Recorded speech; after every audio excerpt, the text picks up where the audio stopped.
Hi everyone, welcome back. Thanks for joining us today. We've got a brand new story to share with you, so let's begin. My name is Willie, and if there's one thing I've learned the hard way, it's that trust should never be blind.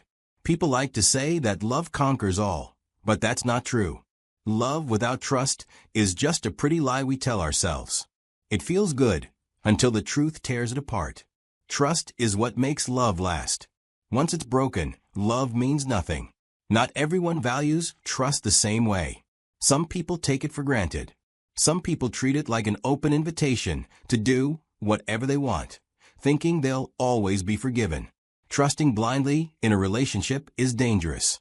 I made that mistake, and it cost me everything. I started dating Teresa properly when I was 20, and she was 18. We were high college sweethearts, and everything felt perfect. We prided ourselves on figuring out life together, tackling the future as a team. While other people our age were still trying to find themselves, we thought we had it all figured out. We dated for 3 years, and at 23, I asked her to marry me. She said yes without hesitation. Some people told us we were rushing, that we should enjoy our youth a little longer before settling down. But we ignored them. It felt right. For the first couple of years, things were great. We built a home together, had our routines, and supported each other's dreams. But afterwards, Teresa started showing interest in things she never cared about before: partying, clubbing, going out for girls' nights. I get it, people evolve, their interests change. But when you're married, you don't just wake up one day and start acting like you're single again. You grow together, not apart. Then came the first real disagreement. One night, out of nowhere, Teresa brought up the idea that we should spice things up. At first, I thought she meant in our relationship, trying new things, maybe taking a trip together. But no, she was talking about lifestyle changes. More nights out, more parties, more fun. I told her straight up that I didn't like the idea of a married woman chasing the kind of fun that's meant for people who don't have commitments. It didn't sit right with me. She laughed it off, called me too rigid, like I was some old man who didn't understand how to enjoy life. I remember sitting there, watching her, feeling like I was the only one who realized how dangerous this path could be. I thought she dropped it. I really did. But here's the thing. When someone truly wants something, they don't just let it go. And I should have known she wasn't letting it go. One Friday night, I came home late from work, unlike other days. But when I walked through the door, the house was quiet. I called out my wife's name, but there was no response.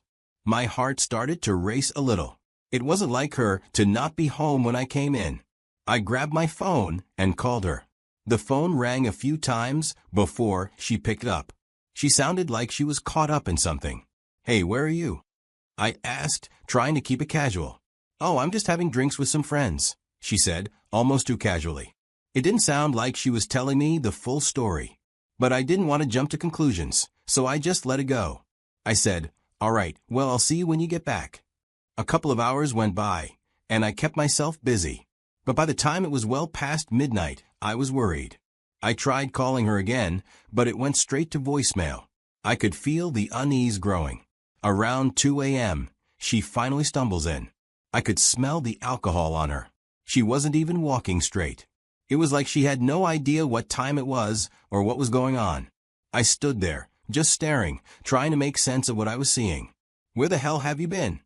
I asked, my voice calm, but I could feel the anger building inside me. She just muttered something about how she was sorry, but she didn't seem to know what she was apologizing for. I helped her to the bedroom, but she was so far gone that she couldn't even stay awake. I was pissed, but I just let it go for the night. She needed sleep, and I wasn't going to get anything out of her while she was drunk. The next morning, I woke up to find her still passed out. I went about my usual routine, had my coffee, checked my emails. When she finally woke up, I knew we needed to talk. I sat her down. "We need to talk about last night," I said, my tone firm. She was still groggy, but she quickly sat up, realizing this wasn't going to be one of those brush-it-under-the-rug moments. "I waited for you to come home," she started, her voice slow, still a little hungover. "But when you took too long, I just decided to go out with some friends." I stared at her. "That explanation makes no damn sense," I said, my voice rising just a little. "You text or call me. You just went off and did whatever. Damn, well that's not how this works. She got defensive, just like I expected. She started to say stuff about how it was no big deal, how it was just a night out with friends. But the more I pushed, the more she dodged the responsibility. I wasn't having it. I took a deep breath, trying to stay calm, and then I laid it down for her. Listen, Teresa. These kinds of things destroy marriages. The trust gets broken, and when that happens, it's hard to come back from. You can't just act recklessly.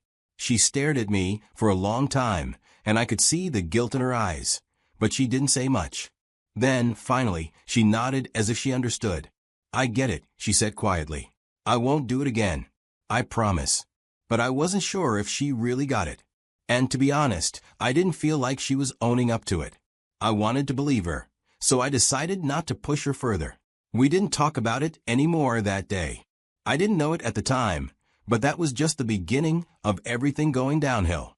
8 months after we'd had that huge conversation about boundaries, trust, and what we were both comfortable with, I honestly thought things were good. I thought my wife, Teresa, had gotten the message. But one evening, she came to me and told me about a birthday party she was planning to attend. It wasn't just any random party. It was her childhood friend's birthday. The friend had asked Teresa to help out with the party, and as usual, she was all in, eager to pitch in. Now, I knew this childhood friend, and I didn't have any reason to doubt the situation. It wasn't like she was pulling some sketchy excuse. I trusted that the friend was real, and everything seemed harmless enough. But when she told me the party would be held at night, there was a little nagging voice in my head. You see, this wasn't going to be some afternoon gathering. No, it was a night party. I wasn't thrilled about it. I knew we talked about not really doing the whole clubbing, late-night partying thing anymore, especially after what had happened before. But at the same time, I didn't want to seem like the guy who was always controlling what she could and couldn't do. So, I told myself I'd trust her this time. After all, she had assured me she wouldn't pull anything like she did before. Deep down, I wasn't entirely comfortable, but I swallowed it and let her go. As she got ready that evening on the day of the party, Teresa casually mentioned, almost offhandedly, that she was thinking of sleeping over at her friend's place after the party. My gut reaction was almost immediate. I shot that down hard.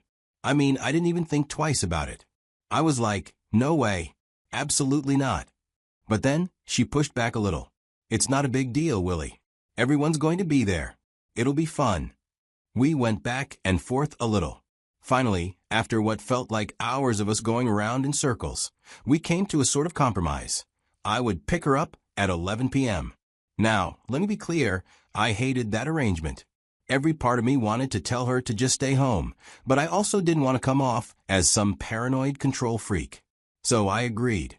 That night, as the clock ticked closer to 9 p.m., I tried to catch up with some of the books I've not read in a while.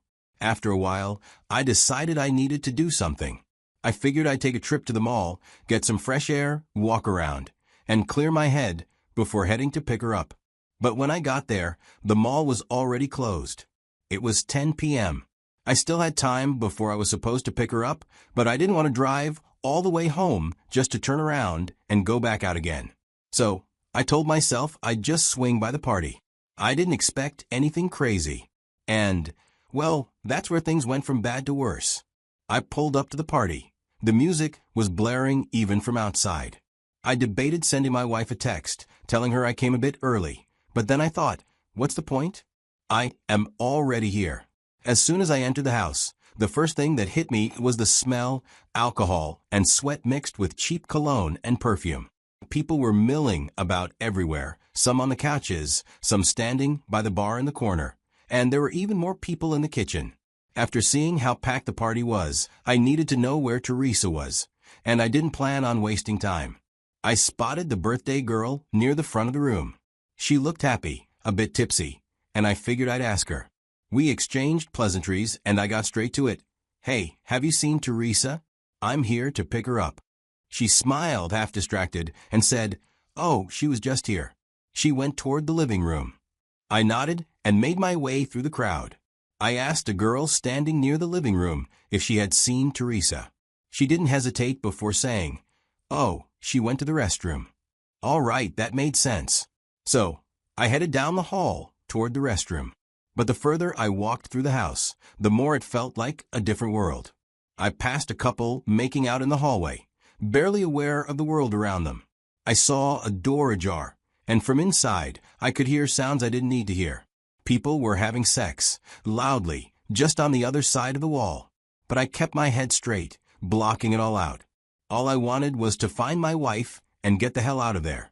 I got to the restroom, and there was no sign of Teresa. I stood there for a second and decided to check the backyard. It was a gamble, but I figured it might be quieter back there, and maybe I'd spot her.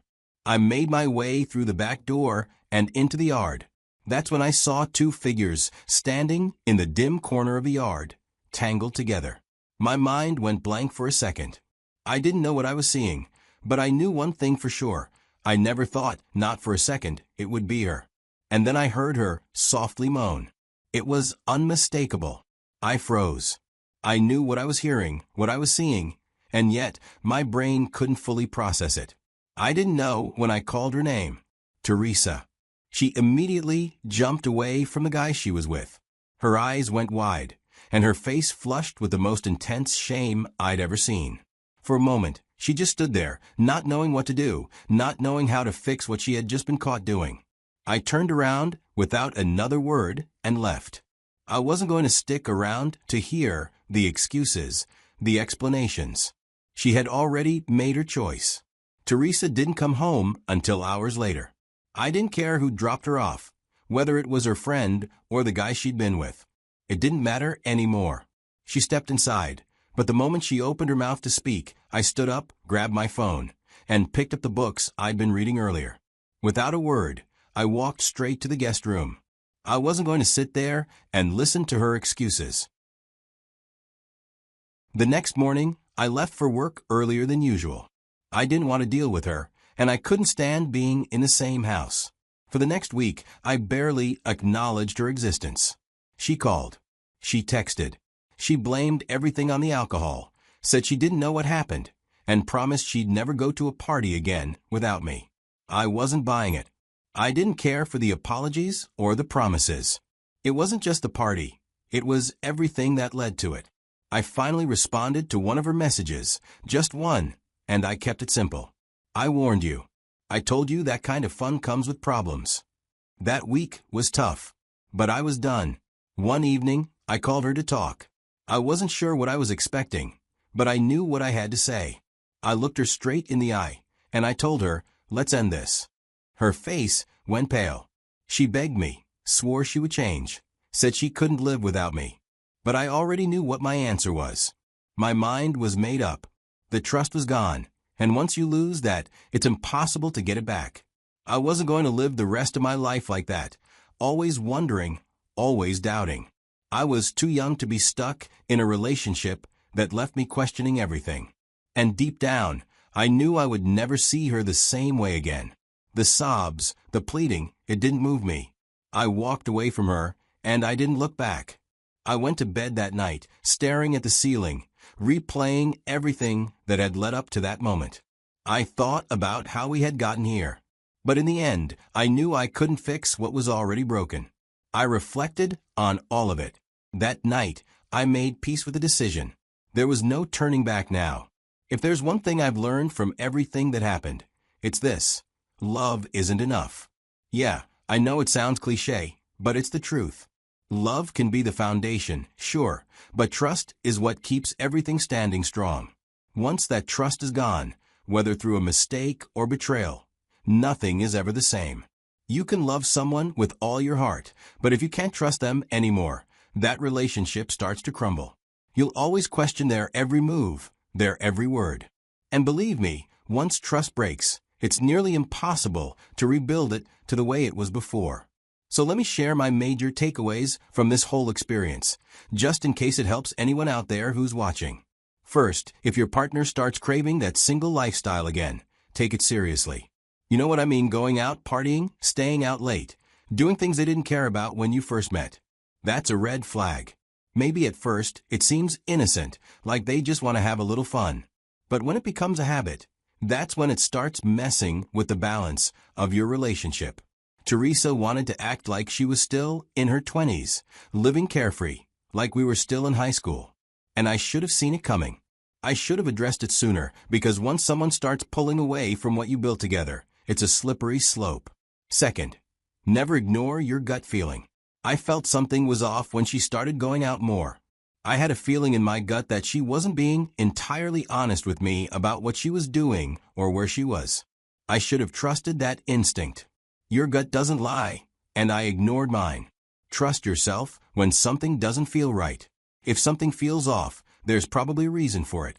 And now, I'm at a point where I don't know what's next. I have no idea where things will go from here, but I do know that it's important to have these lessons in mind. Relationships are built on trust, communication, and respect. Without those, love doesn't stand a chance. So what do you think? Would you have stayed? Or would you have walked away like I did? What would you have done if you found yourself in my shoes? I want to hear from you. Let's talk about it in the comments below. Share your thoughts and share your experiences, because I know we've all gone through stuff that's made us question what we're doing in our relationships. And if you've learned something from what I shared, drop a like, share this story with someone who might need to hear it, and make sure to subscribe for more stories like this. Thanks for watching. Until next time, take care of yourselves, and remember, trust is everything.